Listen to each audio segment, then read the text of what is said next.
അപ്പോൾ ഫ്രണ്ട്സ് എല്ലാവർക്കും B L love ചാനലിലേക്ക് സ്വാഗതം. എനിക്കറിയാം ഇത് ബി എൽ മലയാളം എക്സ്പ്ലെയിനർ ആണ്, പക്ഷെ എനിക്ക് എന്തോ എൻ്റെ മെയിൻ ചാനലിൻ്റെ പേര് പറയുന്നതാണ് കേട്ടോ ഇഷ്ടം, അതുകൊണ്ടാണ്.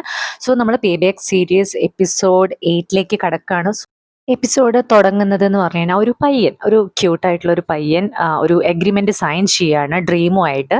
അപ്പം നമ്മുടെ ഡ്രീമിന്റെ ഓണർ നമ്മുടെ ജയിൻ്റെ അമ്മ ഉപദേശിക്കുന്നുണ്ട്, ഒരു എളുപ്പ വഴി കൂടി ഇൻഡസ്ട്രിയിൽ നിൽക്കരുത്, നേരായ വഴിക്ക് തന്നെ പോകണം എന്നൊക്കെ പറയണം. അപ്പം നല്ലൊരു പയ്യൻ കേട്ടോ. പക്ഷെ പിന്നെ നമ്മൾ കാണുന്നത് ആ പയ്യൻ, യെസ്, നിങ്ങൾക്ക് മനസ്സിലായി എന്ന് വിചാരിക്കുന്നു. ദെൻ അത് ആരാണ് ചെയ്തിരിക്കുന്നതെന്ന് നിങ്ങൾക്ക് കണ്ടറിയാം, നമ്മുടെ വില്ലനാണ്, ഇതിലത്തെ ഏറ്റവും വലിയ വില്ലനാണ് ഇത് ചെയ്തിരിക്കുന്നത്. സോ അയാളുടെ വലിയൊരു വീക്ക്നെസ് എന്ന് പറയുന്നത് ഇതുപോലെ ഇൻഡസ്ട്രിയിലേക്ക് വരുന്ന പയ്യന്മാരാണ്.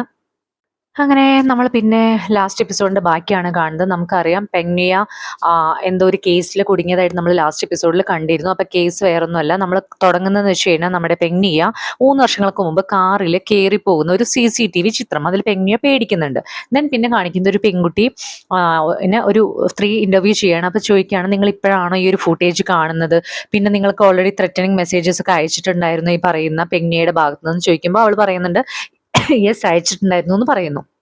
അപ്പോഴത്തേക്കും ഇന്റർവ്യൂർ പറയുന്നുണ്ട്, അപ്പൊ പെഗ്നി അത് വേണമെന്ന് വെച്ച് മറച്ചു വെച്ചതാണല്ലേ, അപ്പോൾ എന്തായാലും കോങ്കിയാറ്റ്, അതായത് നമ്മുടെ ഡ്രീമിന്റെ ആള് കോങ്കിയാറ്റ് പറഞ്ഞിട്ടുണ്ട് ഇതിനെതിരെ എന്തായാലും ആക്ഷൻ എടുക്കും എന്നുള്ളത്. അങ്ങനെ കോങ്കിയാറ്റിന് ഇന്റർവ്യൂസ്, മീഡിയാസ് ഒക്കെ വന്ന് ക്വസ്റ്റ്യൻസ് ചോദിക്കുമ്പോൾ കോങ്കിയാറ്റ് പറയുന്നുണ്ട്, നമ്മൾ എന്തായാലും ഇത് അന്വേഷിക്കും, പെഗ്നിയക്കെതിരെയുള്ള കാര്യം, പെഗ്നിയ എന്താണ് ഈ ആക്സിഡന്റിൽ ഇൻവോൾവഡ് ആയിരിക്കുന്നത്, ആരാണ് അതിനുവേണ്ടി ഹെൽപ്പ് ചെയ്തിരിക്കുന്നത് ഈ ഒരു രഹസ്യം മറച്ചു വെക്കാൻ എന്നുള്ള കാര്യമൊക്കെ അന്വേഷിക്കുന്നു പറയുന്നുണ്ട്. അപ്പൊ സംഭവം നമുക്ക് മുന്നോട്ട് പോകുമ്പോഴാണ് മനസ്സിലാവുന്നത്. പക്ഷെ ഞാൻ നിങ്ങൾക്ക് ഇപ്പൊ തന്നെ പറഞ്ഞുതരാം. അതായത് പെങ്നിയ 3 വർഷങ്ങൾക്ക് മുമ്പ് ഒരു കാർ ആക്സിഡന്റ് ഉണ്ടാക്കിയിട്ടുണ്ട്. ആ ആക്സിഡന്റിൽ ഒരു ആൾക്ക് കാല് കാലൊടിയെ, അതായത് കാല് പിന്നെ അനക്കാൻ പറ്റാത്ത അവസ്ഥയായിട്ടുണ്ട്. അപ്പം അദ്ദേഹത്തിന്റെ മോളെയാണ് നമ്മൾ നേരത്തെ കണ്ടത്. അപ്പൊ ഈ ആക്സിഡന്റ് പറ്റിയിട്ട് അവനത് നോക്കുക ചെയ്യാതെ വേഗം പോയി അവിടുന്ന് പേടിച്ചിട്ട്. അപ്പോൾ ഇവനെ ഹെൽപ്പ് ചെയ്യാൻ ആരോ ഉണ്ടായിരുന്നു, അതായത് ഈ 3 വർഷമായിട്ടും ഈ കേസ് പുറത്തേക്ക് വരാതിരിക്കാൻ വേണ്ടി ആരോ ഹെൽപ്പ് ചെയ്തിട്ടുണ്ട്. അപ്പൊ അത് എവിടേക്കാണ് കേസ് പോണേന്ന് നിങ്ങൾക്ക് മനസ്സിലായിട്ടുണ്ടാവും എന്ന് വിചാരിക്കുന്നു. സോ നമുക്ക് കണ്ടിന്യൂ ചെയ്യാം. കാജോണും സ്കൈയും സണ്ണും കൂടി ഭയങ്കര ഡിസ്കഷനിലാണ്. അപ്പം സ്കൈ ചോദിക്കുന്നുണ്ട്, എന്നാലും ഇത് എങ്ങനെയാണ് 3 വർഷത്തിന് ശേഷം ഇങ്ങനൊരു കേസ് ഇപ്പോൾ വന്നു, എന്തായിരിക്കും ഇതിന്റെ പിന്നിലെ കാരണം ചോദിക്കുകയാണ്. അപ്പൊ കാജോൺ പറയാണ്, എന്തായാലും ഇത് പെങ്ങ ചെയ്ത് ഭയങ്കര തെറ്റായി പോയി, അതിനുള്ളത് അനുഭവിക്കാൻ വേണം, പക്ഷെ എന്നിരുന്നാലും ഇത് ആരായിരിക്കും ഹെൽപ്പ് ചെയ്തിട്ടുണ്ടാവുക ഇത്രയും നാൾ ഇത് പുറത്തേക്ക് വരാതിരിക്കാൻ ചോദിക്കുകയാണ്. അപ്പൊ സ്കൈ പറയുന്നുണ്ട്, എന്തായാലും അത്രയും ക്ലോസ് ആയിട്ടുള്ള ഒരാൾ കൂടെ ഉണ്ടാവുമല്ലോ, അതായിരിക്കും എന്ന് പറയും. അപ്പോൾ കാജോൺ പറയും, അങ്ങനെ നോക്കിക്കഴിഞ്ഞാൽ ഇത് ലാസ്റ്റ് വരുന്നത് ഡയറക്ടർ ആർദറിലേക്ക് തന്നെയാണ്. കാരണം ഡയറക്ടർ ആർദർ നമ്മുടെ പെഗ്നിയുടെ ക്ലാസ്മേറ്റ് ആയിരുന്നു, അമേരിക്കയിൽ ഒരുമിച്ചാണ് പഠിച്ചത്, അവർ നല്ല ഫ്രണ്ട്സ് ആണ്. അപ്പൊ എന്തൊക്കെയാലും ഒരു ഫ്രണ്ടിന് വരുന്ന പ്രശ്നം മറച്ചു വെക്കാൻ ശ്രമിക്കുമല്ലോ, അങ്ങനെ ഈ 3 വർഷം ഇൻഡസ്ട്രിയിൽ ഈ ഒരു കേസ് മറച്ചു വെച്ചതിന് എന്തായാലും അതിന്റെ പിന്നിൽ പ്രശ്നങ്ങൾ വരും പറയും. പക്ഷെ നമ്മുടെ ചെക്കനൊന്നും സഹിക്കില്ല, കാരണം സണ്ണിന് ജയിനെ പറ്റി പറയണതൊന്നും സഹിക്കില്ലല്ലോ. അപ്പം സൺ പറയും, അതെന്തോ ഉറപ്പ് അങ്ങനെ ചെയ്തിട്ടുണ്ടാവും എന്നുള്ളതും പറയും. അപ്പോൾ കാജുൺ പറയും, അല്ലാതെ പിന്നെ എങ്ങനെയാണ് ഈ ഒരു സമയത്ത് ഇത് ഈ ഒരു വീഡിയോ ലീക്കായി പോവാൻ കാരണം. അപ്പൊ എന്തായാലും ഇതാ ആരാണ് ലീക്കാക്കിയെന്ന് മാത്രം അറിഞ്ഞാൽ മതി. എന്തായാലും ജയിനോടും, അതായത് ഡയറക്ടർ ആർണറിനോടും നമ്മുടെ പെഗ്നിയോടും ദേഷ്യമുള്ള ആരോ ഒരാളാണ് ഇപ്പൊ ലീക്ക് ചെയ്തിരിക്കുന്നത്, അത് ഉറപ്പാണ്. പക്ഷെ എന്തായാലും അവർ ചെയ്തത് ശരിയായില്ല എന്ന് പറയും. പക്ഷെ നമ്മുടെ ചെക്കൻ ആകെ പേടിയാവുന്നുണ്ട്. ചെക്കൻ വേഗം നമ്മുടെ ജയിനെ കാണാൻ വേണ്ടിയിട്ട് ജയിന്റെ വീട്ടിലേക്ക് പോവാണ്. അവിടെ ചെന്നിട്ടാണെങ്കിൽ നമ്മുടെ സണ്ണ് ഭയങ്കര ടെൻഷനായിട്ട് ഇങ്ങനെ ബെല്ലടിച്ചുകൊണ്ടേയിരിക്കുന്നുണ്ട്, ഫോൺ വിളിക്കുന്നുണ്ട്, പക്ഷെ കിട്ടുന്നില്ല. അവസാനം അവൻ ക്ഷീണം കാരണം ഉറങ്ങിപ്പോവും. പിന്നെ നോക്കുമ്പോൾ ഫോൺ അടിക്കുകയാണ്. ഇതെന്താ ഫോൺ അടിക്കുന്നതെന്ന് പറഞ്ഞിട്ട് അവൻ എടുക്കാൻ നോക്കുമ്പോഴത്തേക്കും അതെന്റെ ഫോണാണ്. ആരാ പറയുന്നത്? ജയ്. പെട്ടെന്ന് നമ്മുടെ സൺ പേടിക്കുകയാണ്, ഈശ്വര എനിക്ക് എന്ത് സംഭവിച്ചുകൊണ്ട് അവൻ ചെക്ക് ചെയ്യുന്നുണ്ട്, അവന് വല്ലതും പറ്റുമെന്ന് അറിയാൻ വേണ്ടിയിട്ട്. എന്നിട്ട് ഫോൺ വെച്ചിട്ട് നമ്മുടെ ജയ് ഭയങ്കര റൊമാൻറ്റിക് ആയിട്ട് സണ്ണിന്റെ അടുത്തേക്ക് വരുവാണ്. നീ എന്നാലും എന്നെ മിസ് ചെയ്തിട്ട് വരികയാണല്ലേ എന്നൊക്കെ ചോദിക്കും. പക്ഷെ സണ്ണല്ലേ ആള്, അവൻ അങ്ങോട്ടും ഇങ്ങോട്ടും അല്ലാതെ ആർഗ്യൂ ചെയ്തുകൊണ്ടേയിരിക്കും. അപ്പൊ ജയ് പറയും, എന്തൊക്കെയായാലും ഫൈനലി നീ എന്നെ അന്വേഷിച്ച് വന്നില്ലേ ചോദിക്കും. അപ്പൊ സൺ ചോദിക്കും, സത്യം പറ, നീയാണോ പെഗ്നിയെ പ്രൊട്ടക്ട് ചെയ്തത് ഈ ഒരു 3 വർഷം ചോദിക്കും. അപ്പോൾ ജയ് ചോദിക്കും, നിനക്ക് എന്താ തോന്നുക? ഇവൻ പറയും, ഇല്ല, എനിക്കറിയാവുന്ന ജയ് ഒരിക്കലും അങ്ങനെ ചെയ്യില്ല എന്ന് പറയും. അപ്പൊ അവന്റെ മുഖത്തൊരു സന്തോഷമുണ്ട് കേട്ടോ. അപ്പൊ അവൻ പറയും, എന്നാലും ഈ വീഡിയോ എങ്ങനെയാണ് ലീക്കായി എന്നുള്ളത് നിനക്ക് അറിയേണ്ടേ ചോദിക്കും. അപ്പോൾ സൺ ഇങ്ങനെ നോക്കും. അപ്പോൾ ഇത് ലീക്കാക്കിയിരിക്കുന്നത് വേറെ ആരുമല്ല, നിന്റെ മാനേജറിന്റെ മെയിലിൽ നിന്നാന്ന് പറയും. അപ്പൊ അതും നമ്മുടെ സണ്ണ് സമ്മതിക്കില്ല. സൺ പറയും, ഒരിക്കലും ഇല്ല, കാജോൺ ഒരിക്കലും അങ്ങനെ ചെയ്യില്ല എന്ന് പറയും. അപ്പം നമ്മുടെ ജയ് പറയും, അങ്ങനെ പറഞ്ഞത് കൊണ്ട് കാര്യമില്ല, പ്രൂഫ് വേണം, ആ പ്രൂഫ് ഇല്ലെങ്കിൽ ഒരിക്കലും കാജോണിന്റെ ഇന്നസെൻസ് നിനക്ക് പ്രൊട്ടക്ട് ചെയ്യാൻ പറ്റില്ല എന്ന് പറയും. അങ്ങനെ അവനാകെ വീണ്ടും ടെൻഷൻ ആവാൻ തുടങ്ങുകയാണ്. അങ്ങനെ കാജോണിനെ രക്ഷിക്കാൻ വേണ്ടിയിട്ട് വേഗം പ്രൂഫൊക്കെ ഉണ്ടാക്കാൻ വേണ്ടിയിട്ട് നമ്മുടെ ചെക്കൻ പോകുമ്പോഴത്തേക്കും ജയും പിന്നാലെ പോകുന്നുണ്ട്. എന്നിട്ട് പറയുന്നുണ്ട് എൻ്റെ വണ്ടി അവിടെ കിടക്കുന്നുണ്ട്, ഞാൻ നിന്നെ ഡ്രോപ്പ് ചെയ്യാന്നൊക്കെ പറയുമ്പോൾ ഇവൻ സമ്മതിക്കുന്നേ ഇല്ല.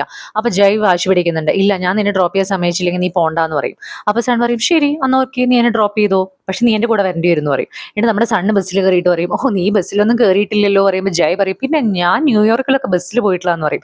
അപ്പോഴത്തേക്ക് നോക്കുമ്പോൾ എന്താ ബസ്സിലൊരു കാർഡ് കൊടുക്കാൻ പോലും അവൻ അറിയില്ല. എന്നിട്ട് വേഗം സണ്ണ് തിരിച്ചു പോരാനുള്ള കാർഡും കൂടി ബസ്സിന്റെ കൊടുക്കുന്നുണ്ട്.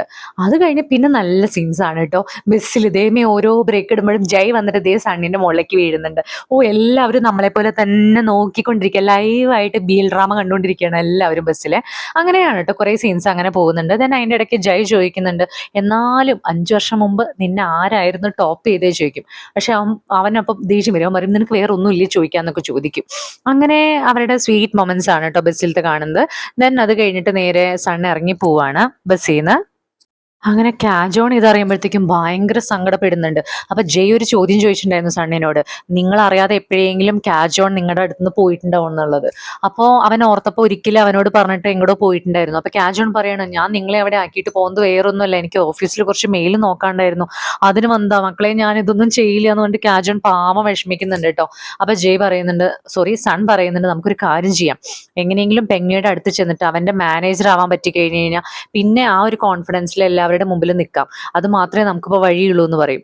അങ്ങനെ അവര് ജയ്, ഓ എനിക്ക് ജയ് എന്ന് മാത്രമാണല്ലോ വരുന്നത് എന്നറിയില്ല, ജയ് എൻ്റെ മനസ്സിലങ്ങോട്ട് കയറിപ്പോയി പിള്ളേരെ.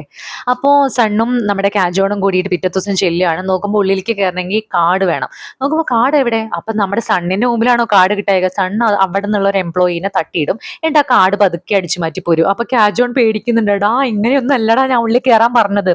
എന്നിട്ട് പെങ്ങയുടെ അടുത്ത് ചെല്ലും, പക്ഷെ പെങ്ങ ഭയങ്കര മോശമായിട്ടാണ് പെരുമാറുക, എന്തൊക്കെ കാജോൺ പറയുന്നത് കേൾക്കാൻ നിൽക്കില്ല, കാജോണിനെ തട്ടിയിടും പെങ്ങയെ. അങ്ങനെ അവർ രണ്ടുപേരും കൂടി താഴെ വന്നിരിക്കുകയാണ്. ഓക്കെ നമുക്ക് വേറെ എന്തെങ്കിലും വഴി നോക്കാം എന്നും പറഞ്ഞിട്ട് ഇരിക്കുകയാണ്.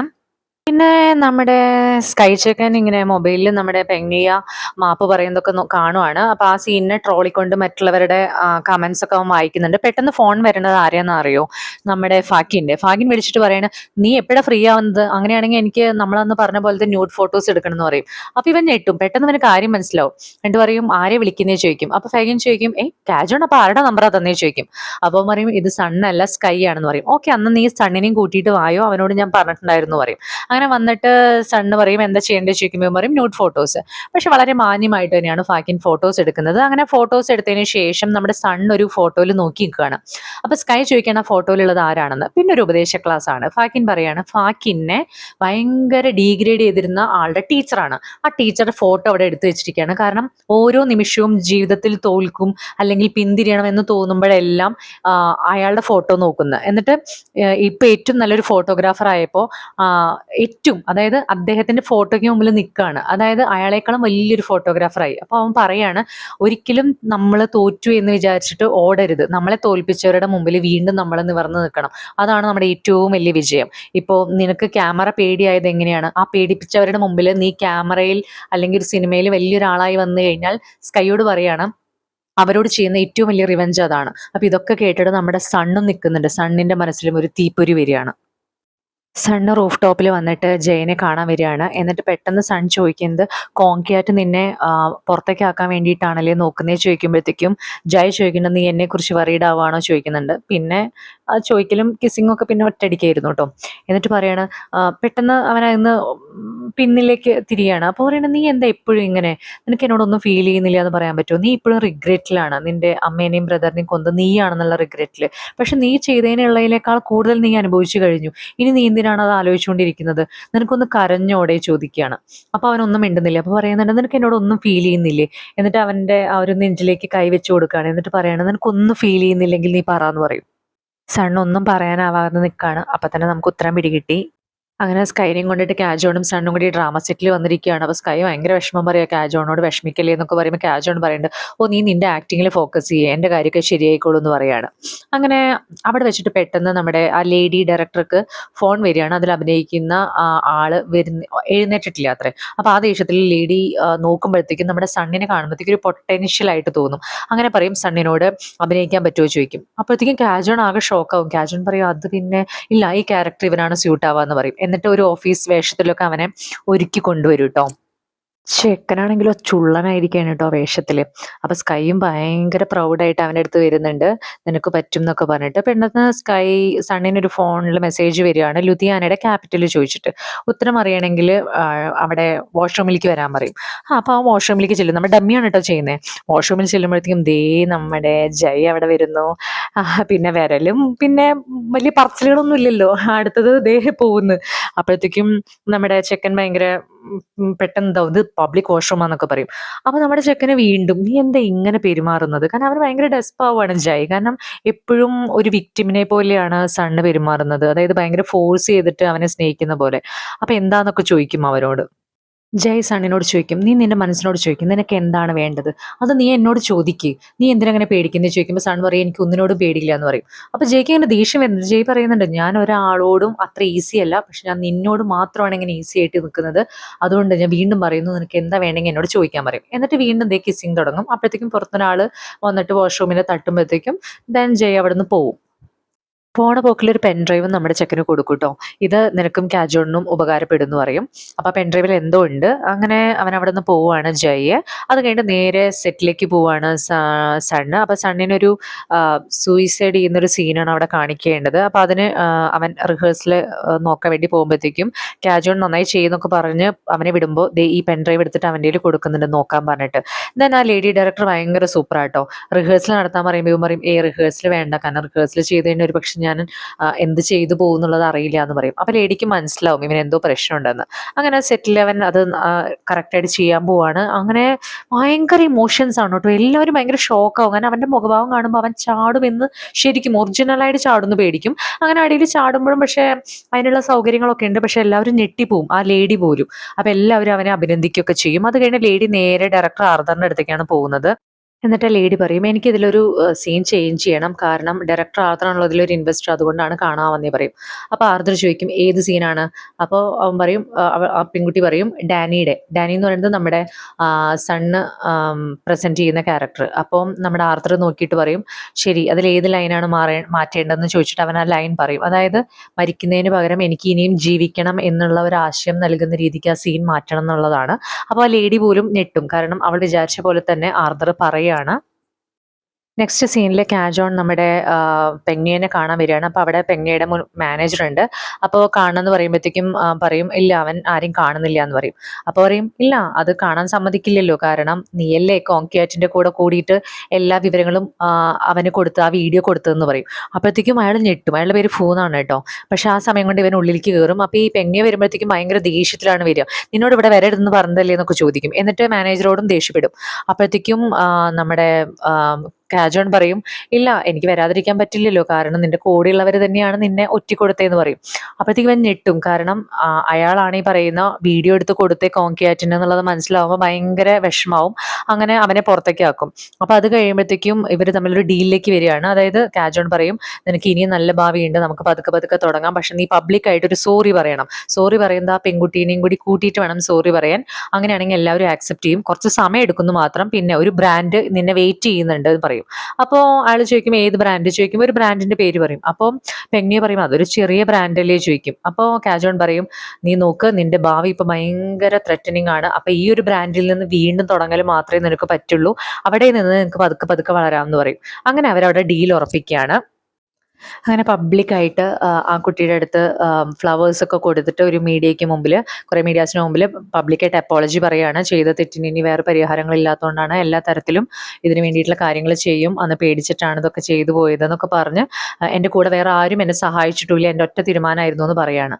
അങ്ങനെ ഇതേ നമ്മുടെ ഹീറോ നല്ല സ്റ്റൈലിഷ് ലുക്കിൽ ഇതേ നടന്നു വരുന്നുണ്ട്. എവിടേക്കാണെന്നറിയോ? നമ്മുടെ സണ്ണീനെ മീറ്റ് ചെയ്യാൻ. അപ്പോൾ സണ്ണി പറയണോ ഞാൻ പ്രതീക്ഷയില്ല എന്നെ മീറ്റ് ചെയ്യുന്നുള്ളതെന്ന് പറയും. അപ്പോൾ നമ്മുടെ ജയ് ഇങ്ങനെ പതുക്കെ പതുക്കെ കാര്യങ്ങൾ തുടങ്ങും. എന്നിട്ട് പറയും കണ്ടോ കാജോണാണ് ലീക്കാക്കിയിരിക്കുന്നത് ഈ വീഡിയോ എന്ന് പറയും. അപ്പോൾ സണ്ണി ഓ അങ്ങനെയാണോ, കാജോണിൻ്റെ മെയിലിൽ നിന്നാണോ പോയിരിക്കുന്നത് പറയും. അപ്പോൾ ജയ് പറയും അതെ കാജോണിൻ്റെ മെയിലിൽ നിന്നാണ്, പക്ഷെ കൂടുതൽ അന്വേഷിച്ചപ്പോഴാണ് അതിൻ്റെ IP അഡ്രസ്സിൻ്റെ പാസ്വേഡ് വന്നിരിക്കുന്നത് സണ്ണിയുടെ എന്നാന്ന് പറയും. അപ്പോൾ സണ്ണി ഇങ്ങനെ ഓ അത് ചിലപ്പോൾ ഞാൻ എന്തെങ്കിലും തുറന്നിട്ടുണ്ടായിരിക്കും, അപ്പോൾ അത് മിസ്റ്റേക്കൻലി ആ IP അഡ്രസ്സ് കാണിക്കായിരിക്കും എന്നൊക്കെ പറയും. അപ്പോൾ അവൻ കിടന്ന് കുറേ ഉരുളാനൊക്കെ നോക്കും. പക്ഷേ ജയ് എല്ലാ കാര്യങ്ങളും കണ്ടുപിടിച്ചു എന്ന് അറിയുമ്പോഴത്തേക്കും സണ്ണി പറയും, ഇനി എന്തൊക്കെയായാലും നിനക്ക് എന്ത് ചെയ്യാൻ പറ്റും, നിനക്ക് എൻ്റെ ബാക്കർ ആരാണെന്ന് അറിയുമോ ചോദിക്കും. അപ്പോൾ ഇവൻ പറയും, എനിക്കല്ലെങ്കിൽ നിന്റെ ബാക്കർ ആവണമെന്ന് ആവശ്യമില്ല, മെമ്മറീസിൽ നീ ആ ക്യാരക്ടർ എങ്ങനെയാണ് കിട്ടിയതെന്ന് എനിക്കറിയാമെന്ന് പറയും. അപ്പോൾ സണ്ണി പറയും, അറിയാലോ, ഇനി ഞാൻ തന്നെയാണ് അതിലത്തെ ക്യാരക്ടർ, അതുകൊണ്ട് തന്നെ നീ ഇനി എൻ്റെ കാര്യത്തിൽ അന്വേഷിക്കേണ്ടെന്ന് പറയും. അപ്പോഴത്തേക്കും നമ്മുടെ ചെക്കൻ ചോദിക്കും, ഉറപ്പാണോ നിനക്കതെന്ന്? അപ്പം എന്തോ നമ്മുടെ ജയ് മനസ്സിൽ കരുതി കൂട്ടി വെച്ചിട്ടുണ്ട്. അങ്ങനെ ഇതും പറഞ്ഞിട്ട് നമ്മുടെ സണ്ണി ഇറിറ്റേറ്റഡ് ആയിട്ട് പുറത്തേക്ക് പോവുകയാണ്. വീണ്ടും നമ്മുടെ റൂഫ് ടോപ്പിൽ ജയിനെ കാണാൻ വേണ്ടിയിട്ട് സൺ വരികയാണ്. അപ്പോൾ ജയ് ചോദിക്കുകയാണ്, എന്തായി, ഇപ്പം നിനക്ക് എന്താ വേണ്ടതെന്നുള്ളത് മനസ്സിലായോ ചോദിക്കും. അപ്പോൾ സൺ പറയും, അങ്ങനെ എനിക്ക് എന്താ വേണ്ടതെന്നുള്ളത് മനസ്സിലാക്കാൻ നിനക്ക് പറ്റുമെങ്കിൽ നിനക്ക് പറഞ്ഞോടെ ചോദിക്കും. അപ്പോൾ ജയ് പറയും, നീ എന്തിനാണ് ഇങ്ങനെ ബിഹേവ് ചെയ്യുന്നത്, നീ എന്നെ കെയർ ചെയ്യുന്നുണ്ട്, അത് നീ മനസ്സിലാക്കുക എന്ന് പറയും. അപ്പോൾ സൺ പറയും, ഞാൻ നിന്നോട് സംസാരിക്കാൻ വന്നു, അത്രേ ഉള്ളൂ എന്ന് പറയും. അപ്പോൾ ജയ് ചോദിക്കും, അങ്ങനെയാണോ? പെട്ടെന്ന് ഫോൺ എടുത്തിട്ട് അവരോട് സംസാരിക്കുമ്പോൾ പറയുന്നുണ്ട്, കോങ്ക്യാറ്റിനോട് പറയൂ, മെമ്മറീസിൻ്റെ ഡിസിഷൻ മേക്കിംഗ് ഞാൻ കംപ്ലീറ്റ് ആയിട്ട് കോങ്ക്യാറ്റിന് കൊടുത്തു എന്ന് പറയും. അപ്പോൾ സൺ പെട്ടെന്ന്, അയ്യോ നീ എന്താ ചെയ്യുന്നത്, നിനക്ക് തന്നെ പ്രശ്നമല്ലേ ചോദിക്കും. അപ്പോൾ ദേ ആരാണ് ജയിച്ചത്? ജയ് ജയിച്ചു. കാരണം വെച്ച് കഴിഞ്ഞാൽ സൺ ഒട്ടും കെയർ ചെയ്യുന്നില്ല എന്നല്ലേ പറഞ്ഞത് ജയിനെ. പക്ഷെ ദേ സൺ പെട്ടെന്ന് പേടിക്കുകയാണ്. അപ്പോൾ സംഭവം ജയ് സണ്ണിനെ ഒന്ന് മനസ്സിലാക്കിപ്പിക്കാൻ വേണ്ടിയിട്ടാണ്. അപ്പോൾ ജയ് പറയണ, കണ്ടോ ഇപ്പം ഞാനല്ലേ ജയിച്ചത്, നീ എന്നെ സ്നേഹിക്കുന്നുണ്ട് അതുകൊണ്ടാണെന്ന് പറയും. അപ്പോൾ സൺ ചോദിക്കും, ഇനിയിപ്പോൾ അങ്ങനെയാണെങ്കിൽ തന്നെ എന്താ കാര്യം ചോദിക്കും. പെട്ടെന്ന് ജയ് അവനെ കിസ് ചെയ്യും. എന്നിട്ട് പറയും, നീ നിന്റെ ഹാർട്ടിൽ ഒന്ന് തൊട്ട് നോക്കുന്നുണ്ട്, ഹാർട്ടിൻ്റെ ഇടയ്ക്ക് കൈവച്ചിട്ട് പറയും, കണ്ടോ ഇത് എങ്ങനെ ബീറ്റ് ചെയ്യുന്നു, നീ നോക്കി നോക്ക്, നിനക്ക് ഈ ഒരു ബീറ്റിംഗ് കൊണ്ട് നിനക്ക് ജീവിക്കാൻ തോന്നുന്നില്ലേ, നിനക്ക് നിന്റെ കൂടെയുള്ളവരെ ആലോചിക്കുമ്പോൾ നിനക്ക് ജീവിക്കാൻ തോന്നുന്നില്ലേ, നിന്നെ സ്നേഹിക്കുന്ന എത്ര പേരുണ്ട്, നിന്നെ മാത്രം ആലോചിച്ചിരിക്കുന്ന ഞാനുണ്ട്, കാജോൺ ഉണ്ട്, നിനക്ക് ബ്രദറായിട്ട് സ്കൈ ഉണ്ട്, ഇവരെല്ലാവരും ചുറ്റും കൂടി ഉണ്ടായിട്ട് നിനക്ക് ജീവിച്ചോടെ, നീ ഇങ്ങനെ എന്തിനാണ് മരിക്കാൻ വേണ്ടി ആഗ്രഹിക്കുന്നത്? നമ്മൾ ഒരിക്കലും മരിക്കാൻ വേണ്ടി നോക്കരുത്, നമ്മുടെ കൂടെ ജീവിക്കാൻ എന്തൊക്കെയാണോ നമ്മളെ പ്രേരിപ്പിക്കുന്നത് അതിനുവേണ്ടി ജീവിക്കണം എന്നൊക്കെ പറയും. ഫൈനലി ജയന് അറിയാം എന്താണ്, സൺ ഇതൊക്കെ കഴിഞ്ഞു കഴിഞ്ഞാൽ അവൻ്റെ ജീവൻ വെടിയും. അപ്പം അതിനു മുമ്പ് സണ്ണിനെ കംപ്ലീറ്റ് ആയിട്ട് ജയ് ഒക്യുപ്പൈ ചെയ്യാണ്. ശരിക്കും സൂപ്പർ ആയിട്ടുള്ളൊരു സീനാണ് കേട്ടോ ഇത്, കാണുക തന്നെ വേണം നിങ്ങൾ. അങ്ങനെ തിരുത്തിയ സ്ക്രിപ്റ്റ് ലേഡി കൊടുക്കുകയാണ് സണ്ണിന്. അപ്പോൾ സൺ ചോദിക്കുകയാണ്, ഇതിൽ കുറേ മാറ്റം വരുത്തിയിട്ടുണ്ടല്ലോ, ഈ ലൈനുകളൊക്കെ മാറ്റം വരുത്തിയില്ലേ ചോദിക്കുകയാണ്. അപ്പോൾ ഡയറക്ടർ പറയാണ്, ഓ നീ അത് പെട്ടെന്ന് മനസ്സിലാക്കി കളഞ്ഞല്ലോ ചോദിക്കുമ്പോഴത്തേക്കും അതിനെക്കുറിച്ച് വാചാലയാവാണ് നമ്മുടെ സണ്ണ്. അപ്പോൾ ലേഡി പറയാണ്, ഓ നിങ്ങൾ രണ്ടുപേരും ഒരുപോലെയാണ് സംസാരിക്കുന്നത് ഈ ഒരു കാര്യത്തിൽ എന്ന് പറയും. അപ്പോൾ അത് ആരാ ചോദിക്കുമ്പോൾ പറയും, ഡയറക്ടർ ആർദറിനോട് ചോദിച്ചിട്ടാണ് ഞാൻ അത് മാറ്റിയെന്ന് പറയും. അപ്പോൾ ഇവൻ്റെ കണ്ണിൽ ഭയങ്കര ഒരു വെളിച്ചം. അങ്ങനെ അവൻ ആ സ്ക്രിപ്റ്റ് ഇങ്ങനെ വായിച്ചുകൊണ്ടിരിക്കുകയാണ്. അപ്പോഴത്തേക്കും അവൻ ആകെ വിഷമാവും. അവൻ്റെ മനസ്സിൽ ഫുള്ള് അവൻ്റെ കൂടെ ഇപ്പോൾ അവൻ്റെ കൂടെയുള്ള എല്ലാവരും അവൻ്റെ മുഖം ഓർമ്മ വരും. അപ്പോൾ ജയ് പറഞ്ഞ പോലെ അവരെ ഓർക്കുമ്പോൾ അവർക്ക് വേണ്ടി എന്തുകൂടെ ജീവിച്ചുകൂടാ, പക്ഷെ അവന് കരയാൻ പോലും പറ്റുന്നില്ല. അങ്ങനെ അവൻ ഭയങ്കര ഫീൽ ചെയ്തിട്ട് നമ്മുടെ ജയനെ ഫോൺ വിളിക്കുകയാണ്. ജയനെ ഫോൺ വിളിച്ചിട്ട് അവൻ അങ്ങനെ പറയുന്നുണ്ട്, എനിക്ക് എൻ്റെ ചുറ്റുമുള്ളവരുടെ കൂടെ ജീവിക്കണം, എനിക്ക് സ്നേഹിക്കണം, എന്നെ സ്നേഹിക്കണം, ഞാൻ ജീവിക്കണം, പക്ഷേ എനിക്കൊന്ന് കരയണം, എന്നൊന്ന് ഹെൽപ്പ് ചെയ്യുമോ ചോദിക്കുകയാണ്. അങ്ങനെ ആ മഴയിൽ ജയ് സണ്ണിനെ വെയിറ്റ് ചെയ്ത് നിൽക്കുകയാണ്. സണ്ണ് ഓടി ചെന്നിട്ട് ജയിനെ ഹഗ് ചെയ്യുന്നു. എന്നിട്ട് വീണ്ടും ചോദിക്കുകയാണ്, എന്നെ ഒന്ന് കരയാൻ ഹെൽപ്പ് ചെയ്യുമോ ചോദിക്കുകയാണ്. സോ പിന്നെയുള്ള സീൻസ് ഭയങ്കര ഭയങ്കര റൊമാൻറ്റിക് ആണ് കേട്ടോ. പക്ഷെ നമുക്ക് ഭയങ്കര സങ്കടമായി പോകും നമ്മുടെ സണ്ണിൻ്റെ ചോദ്യം കേട്ടിട്ട്. ദെൻ സണ്ണിനെ കരയണമല്ലോ, അപ്പം അതിനുള്ള സീൻസാണ്. പക്ഷെ നമുക്കത് പറയാൻ പറ്റൂല. സോ പിന്നെ ഭയങ്കര ഇൻറ്റൻസ് ആയിട്ടുള്ള സീൻസാണ്. സോ അതിനുശേഷം നമ്മുടെ ജയ് പറയാണ്, നീ അന്ന് എന്നോട് ചോദിച്ചത് ഓർമ്മയുണ്ടോ, കർമ്മയിൽ നീ വിശ്വസിക്കുന്നുണ്ടോ എന്നുള്ളത്? ഞാൻ പറഞ്ഞിരുന്നു, ഞാൻ വിശ്വസിക്കുന്നുണ്ട്, ഒരുമിച്ച് ഷെയർ ചെയ്യുകയാണെങ്കിൽ ഏത് കർമ്മയെ നമുക്ക് എന്ത് ചെയ്യാൻ പറ്റും, തിരിച്ചെടുക്കാൻ പറ്റും എന്നുള്ളത്. അപ്പോഴത്തേക്ക് ഇവൻ ഞെട്ടാണ്, അത് നീ എന്ന് ചോദിക്കുമ്പോഴത്തേക്കും വീണ്ടും നമ്മുടെ ജായിദെ കിസ് ചെയ്യാൻ തുടങ്ങുകയാണ്. അങ്ങനെ ഫൈനലി ആ ഒരു സത്യം സണ്ണും അറിഞ്ഞിരിക്കുകയാണ്. 5 വർഷം മുമ്പ് ജയ്യുമായിട്ടായിരുന്നു ആ റിലേഷൻ വന്നിരുന്നത് എന്നുള്ളത്. അങ്ങനെ വളരെ ഹാപ്പി ആയിട്ട് ഈ എപ്പിസോഡ് അവസാനിക്കുകയാണ്. സോ സത്യം പറയാം, പേ ബാക്കിൻ്റെ ഏറ്റവും നല്ലൊരു എപ്പിസോഡായിരുന്നു ഈ ഒരു എപ്പിസോഡ്. സോ ഇനി തുടർന്നും കാണാൻ വേണ്ടിയിട്ട് പ്ലീസ് ലൈക്ക് ചെയ്യുക, കമൻറ്റ് ചെയ്യുക, ഷെയർ ചെയ്യുക. താങ്ക്